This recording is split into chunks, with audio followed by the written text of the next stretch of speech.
Hello बच्चों, सुसंस्कृतम। कैसे हैं आप सब? आशा करती हूँ आप सब ठीक होंगे, स्वस्थ होंगे, मस्त होंगे। चलिए, आज ये सीबीएसई पैटर्न की बुक है बेटा, 6 क्लास की। सीबीएसई पैटर्न में जो संस्कृत मंजरी लगी हुई है 6 चैप्टर में, संस्कृत मंजरी कक्षा 6 में, उसका पढ़ेंगे हम 6 चैप्टर। षष्ठ पाठ है और पाठ का नाम है बेटा संबंध कारक, संबंध कारकम।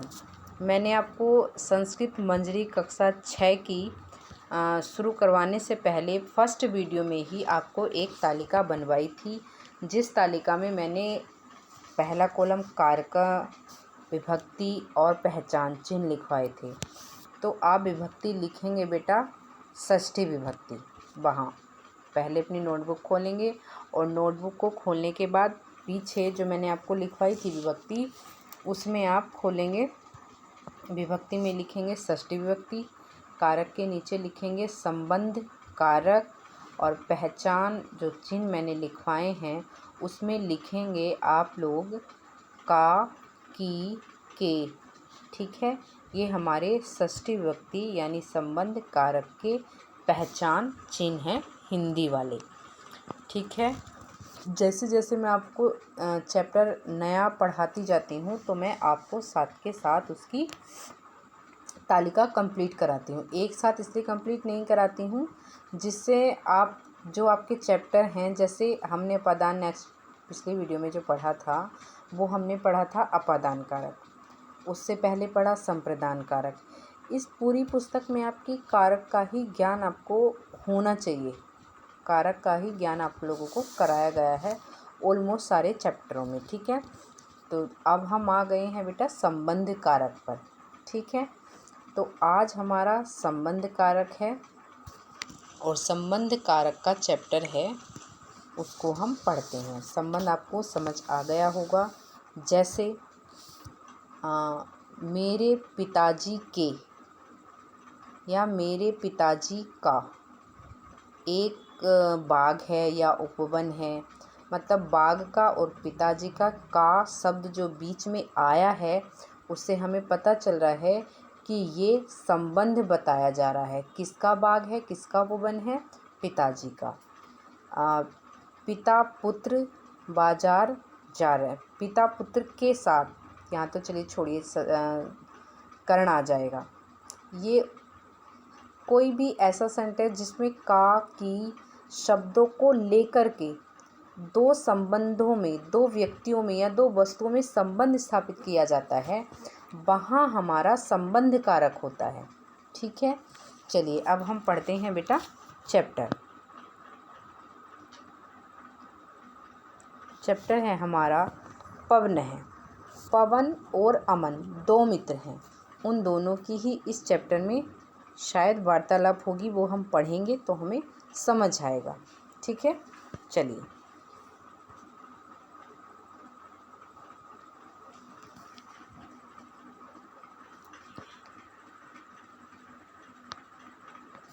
पवनः मित्र, जो मित्र के बाद ये चिन्ह लगा है, खड़ी पाई है, वो क्या है? वो है बेटा संबोधन, जो प्रथमा विभक्ति में आता है। नीचे लास्ट वाली जो 8वीं विभक्ति होती है उसको हम प्रथमा में ही गिनते हैं। ठीक है, संबोधन, वो संबोधन विभक्ति होती है। तो वो मित्र को संबोधन करके कह रहा है। ठीक है, कि कौन कह रहा है? पवन। मित्र यानी हे मित्र, तब किम नाम अस्ति, तब षष्ठी विभक्ति है और वो पूछ रहा है किम माने क्या, नाम माने नाम, अस्ति माने है।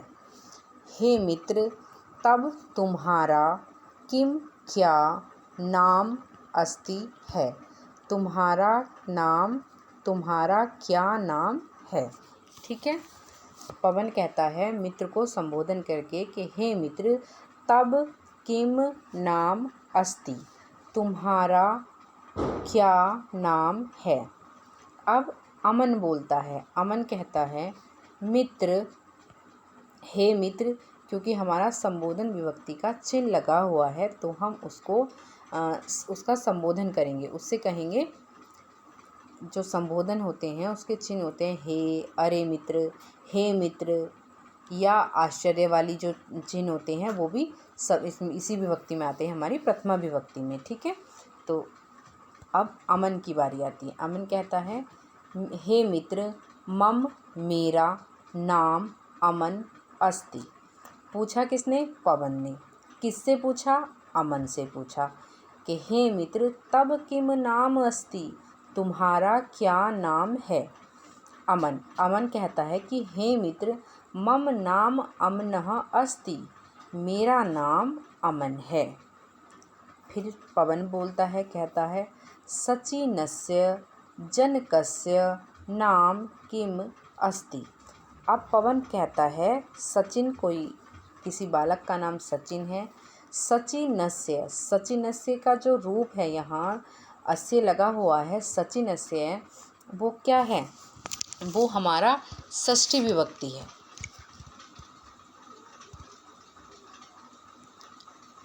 ये हमारा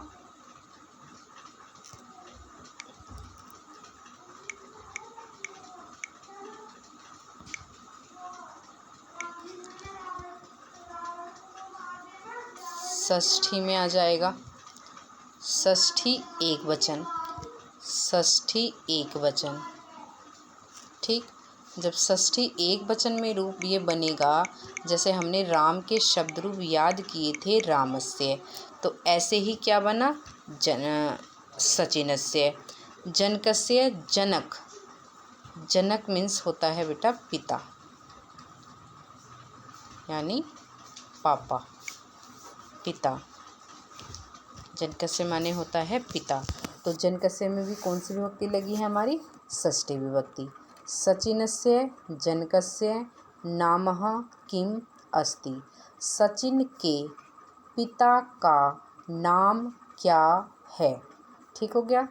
सचिनस्य जनकस्य नाम किम अस्ति।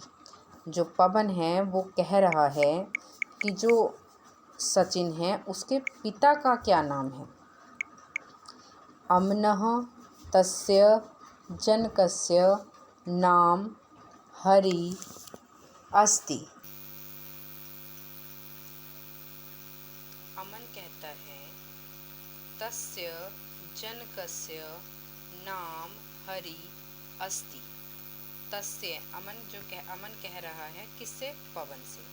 अब वे दोनों आपस में क्या कर रहे हैं? वो दोनों आपस में बातें कर रहे हैं। ठीक है, तस्य उसके, जनकस्य पिता का, नाम हरि अस्ति है। ऊपर वाली पवन ने पूछा, ऊपर वाली लाइन में सचिनस्य जनकस्य नाम किम अस्ति, इस लाइन में। फिर अमन कहता है, अब अमन ने कहा कि तस्य जनकस्य नाम हरि अस्ति।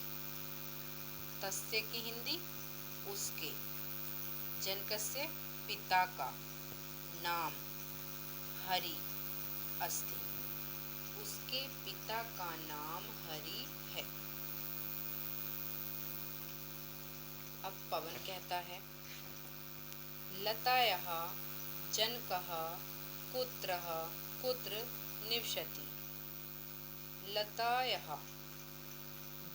जनकः, लता के षष्ठी विभक्ति है। लता का षष्ठी और पंचमी विभक्ति में एक ही रूप बनता है। ठीक, लतायाः पंचमी में भी और षष्ठी में भी लतायाः। तो हम यहाँ क्या लेंगे? हम यहाँ पर षष्ठी ही लेंगे। जनकः पिता का, पिता, क्योंकि जन कस्य नहीं है, जन कह है तो पिता। कुत्र कहाँ, निवसति निवास करते हैं या कहाँ रहते हैं। ठीक हुआ बेटा? चलिए इसकी हिंदी देख लेते हैं। लतायाः लता के, जनकः पिता, कुत्रः कहाँ, निवसति रहते हैं या निवास करते हैं। अब वो जो दोनों मित्र हैं अमन और पवन, वो बात कर रहे हैं किसके विषय में? लता के। पहले ऊपर की लाइनों में की उन्होंने सचिन के विषय में, अब वो बात कर रहे हैं लता के विषय में।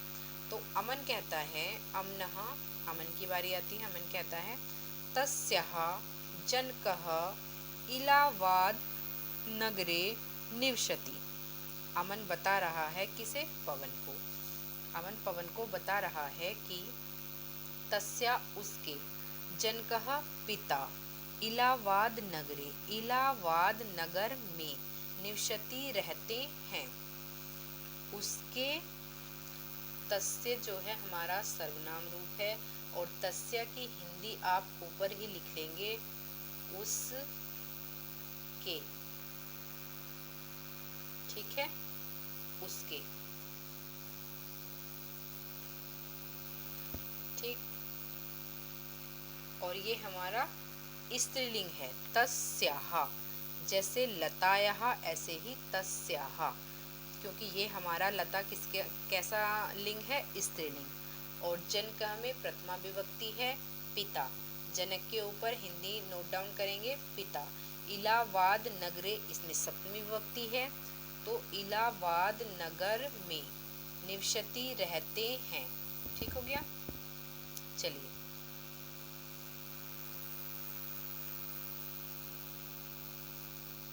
तस्य जनकस्य इलाहाबाद नगरे निवसति। अमन कह रहा है कि उसके, किसके? लता के पिता इलाहाबाद नगर में निवसति रहते हैं। कंप्लीट होगी लाइन बेटा। चलिए आगे देखते हैं। आगे पवन कहता है, अब पवन की बारी है। गंगायाः जलम कीदृशं भवति, कीदृशं भवति। गंगायाः में भी क्या है? षष्ठी विभक्ति। जलम जल, कीदृशं, कीदृशं कैसा, कीदृशं के ऊपर लिखेंगे आप कैसा। भवति है या होता है। गंगा का जल कीदृशी, कीदृशं कैसा, भवति होता है। ठीक, अब अमन कहता है गंगायाः, गंगा का जल, पवित्रम पवित्र, भवति होता है। ठीक, हमारी 2 लाइनें कंप्लीट हो गई। अब पवन ने पूछा है गंगायाः जलम कीदृशं भवति, गंगा का जल कैसा होता है। अब अमन ने आंसर दिया या अमन बोल रहा है, अमन बता रहा है कि गंगा का जलम जल, पवित्रम पवित्र, भवति होता है। अब अगला पवन की बारी आती है। अयं वृद्धः कः अस्ति। यह वृद्ध, अयं माने यह, अयं की जो हिंदी होगी वो होगी यह, और पुल्लिंग में। ठीक है, जो वृद्ध व्यक्ति है वो पुल्लिंग है, तो इसीलिए क्या आया यहाँ पर? अयं। अयं वृद्धः बूढ़ा, कः कौन, अस्ति है। अयं यह वृद्ध, कः अस्ति कौन है। कः के ऊपर लिखेंगे बेटा कौन।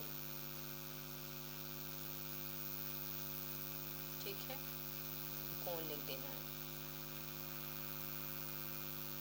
इसके ऊपर, कः के। अब अमन बता रहा है अयं वृद्धः अस्माकं पितामहः अस्ति। अयं यह,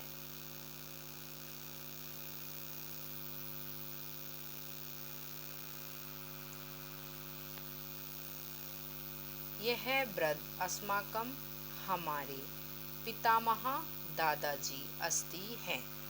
अब पवन ने पूछा अयं, पवन के पास उसके दादाजी होंगे, बूढ़े होंगे, बूढ़े व्यक्ति होंगे वो, तो पवन को तो नहीं पता कि ये बूढ़े व्यक्ति कौन है, तो वो संस्कृत में कहता है अयं वृद्धः कः अस्ति। यह वृद्ध यानी बूढ़े कः कौन है। अमन बताता है पवन से, कहता है कि अयम यह वृद्धः बूढ़े, जो बूढ़े व्यक्ति हैं अमन के पास, अस्माकम के ऊपर लिखिए आप हिंदी हमारे, पितामह, पिता, पितामह माने पिता के पिता यानी दादाजी, अस्ति हैं, यह वृद्ध अस्माकम हमारे पितामह दादाजी अस्ति माने हैं। अब पवन कहता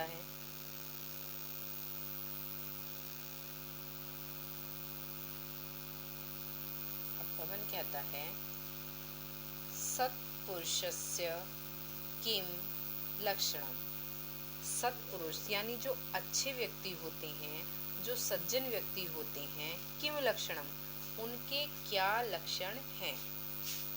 पवनः सत्पुरुषस्य, सत्पुरुष जो होते हैं उन्हें हिंदी में कहते हैं सद्व्यक्ति, सज्जन व्यक्ति या महापुरुष, महान व्यक्ति। ठीक है। किम क्या लक्षणम यानी उनके क्या गुण होते हैं, उनके क्या लक्षण होते हैं। ठीक है। चलिए अब अमन बता रहा है, सत्पुरुषः परेषां उपकारं करोति। अमन किसके विषय में बता रहा है? सज्जन व्यक्ति के, सत्पुरुषों के बारे में। जो सत्पुरुष हैं उनके विषय में बता रहा है अमन। सत्पुरुष, सत्पुरुष परेषां, पर माने दूसरे व्यक्ति। ठीक, पर माने होता है, पर के ऊपर आप लिखेंगे हिंदी में पर दूसरे व्यक्ति।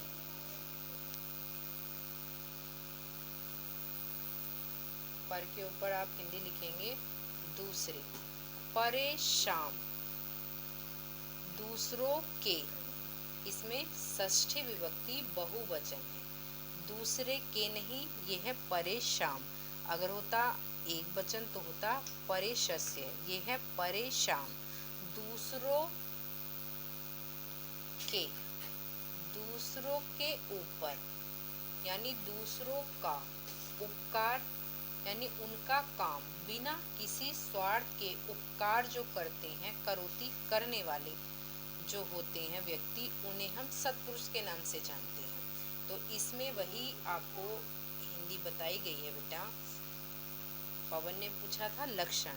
अब लक्षण क्या है उनका कि दूसरों पर उपकार करने वाले। सत्पुरुष कैसे होते हैं? दूसरों पर उपकार करने वाले।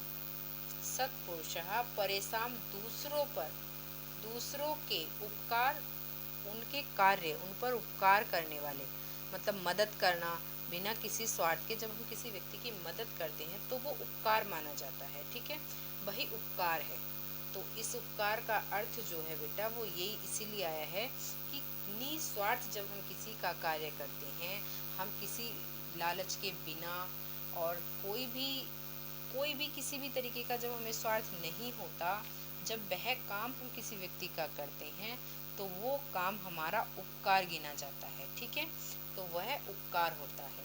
तो सत्पुरुषों का लक्षण क्या है? परेशान उपकारम करोति, दूसरों का बिना स्वार्थ के काम करना है, दूसरों पर उपकार करना। अब पवन कहता है, अस्माकं देशस्य नाम किम अस्ति। हमारा, अस्माकं हमारे, देशस्य देश का, हमारे देश का, नाम किम अस्ति नाम क्या है। अमन कहता है,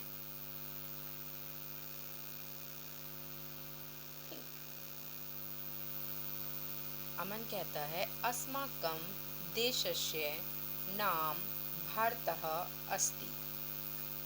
अमन कहता है अस्माकं हमारे, देशस्य देश का, नाम भारत है, भारत है। ठीक हो गया बेटा, समझ में आ रहा है ना आप लोगों को? वीडियो अच्छी लगे तो लाइक करना। आगे पढ़ना है, अपनी तैयारी को, अपना रिवीजन, कंप्लीट रिवीजन करना है तो चैनल को सब्सक्राइब करके रखना, ताकि आपको ऑलमोस्ट सारी वीडियो एक स्थान पर ही मिल जाए। हर वीडियो का नोटिफिकेशन आपके पास जाएगा। जैसे ही मैं वीडियो अपलोड करूँगी वो नोटिफिकेशन आपके पास पहुँच जाएगा। ठीक है, चलिए अब देखते हैं अमन क्या कहता है, पवन क्या कहता है। पवन कहता है, धेनूनां दुग्धं कीदृशं भवति। धेनूनां दुग्धं कीदृशं, दृश्य धातु आती है बेटा देखने के योग में। ठीक है, जब हम पश्यति, पश्यतः, पश्यन्ति रूप बनाते हैं तो वो दृश्य धातु होती है। तो यहाँ आया है कृष क्रीदृशम भवति, कैसा होता है। ठीक। पवनः धेनूनाम गाय का, धेनु किसे बोलते हैं, गाय का एक पर्यायवाची हम धेनु भी लिखते हैं, गो भी लिखते हैं। तो धेनु नाम यानी षष्ठी विभक्ति, धेनु नाम दुग्धम माने होता है बेटा दूध, कीदृशम भवति कैसा दिखता है या कैसा होता है। ठीक। आगे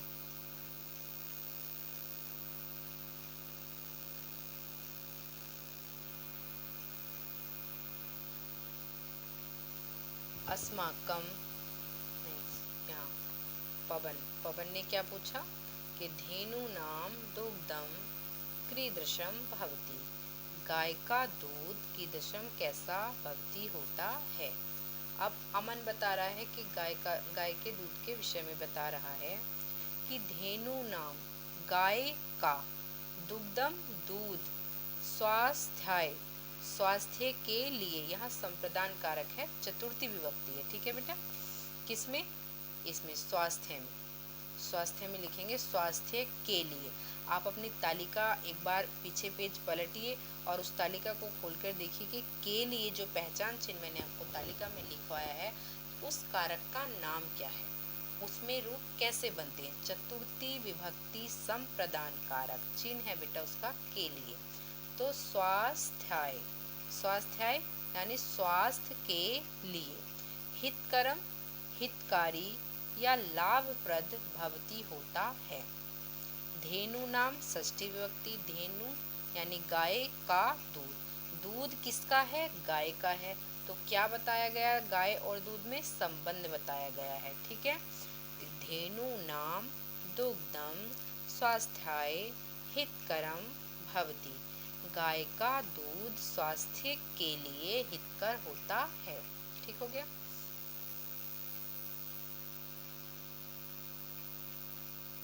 अब है बेटा अगला, पवन कहता है इदं पुस्तकं कस्य अस्ति, इदं पुस्तकं कस्य अस्ति, यह पुस्तक कस्य किसकी अस्ति है।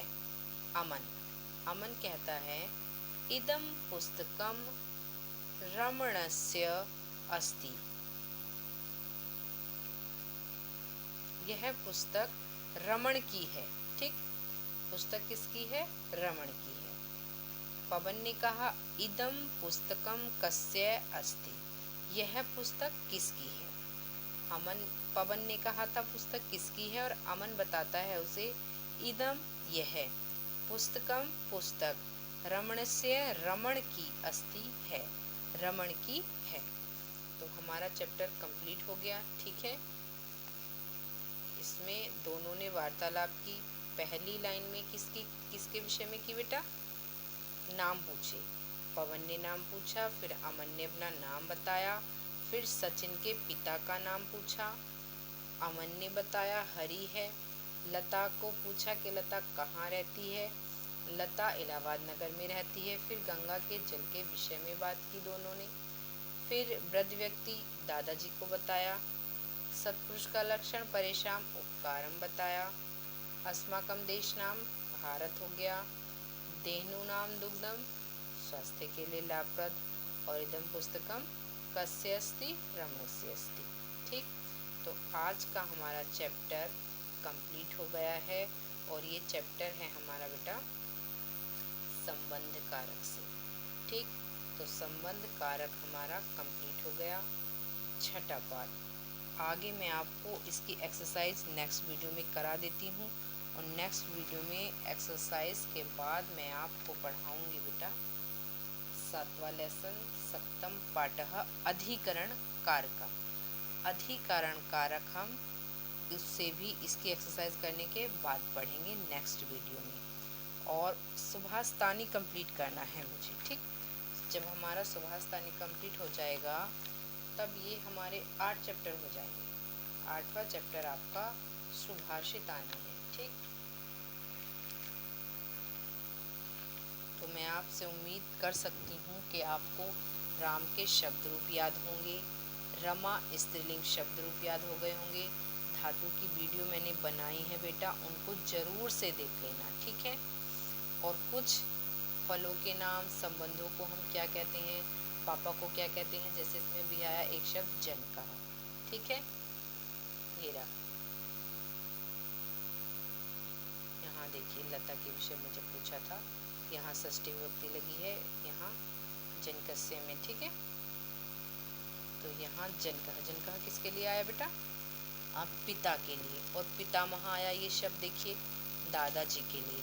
तो ये संबंधों के नाम की एक वीडियो मैंने चाचा और चाची के लिए बनाई थी, उसमें छोटी सी वीडियो है, उसको भी पढ़नी है। और आगे बुआ जी को क्या कहते हैं, फूफा जी को क्या कहते हैं, ये सब नाम भी मैं आपको संस्कृत में बताऊंगी। संख्याओं की वीडियो मैं बना चुकी हूँ, आपको वो भी देखनी है और उसे मैं दोबारा भी बनाऊंगी, ठीक है। और कुछ सब्जियों के नाम, कुछ फलों के नाम, ये सब हम धीरे धीरे करके पढ़ते जाएंगे। आप वीडियो को लाइक करना, सब्सक्राइब करना, और आज के लिए इतना ही पढ़ना है। कल मैं इसका अभ्यास कार्य कराऊंगी आपको, ठीक है। जयतु संस्कृतम।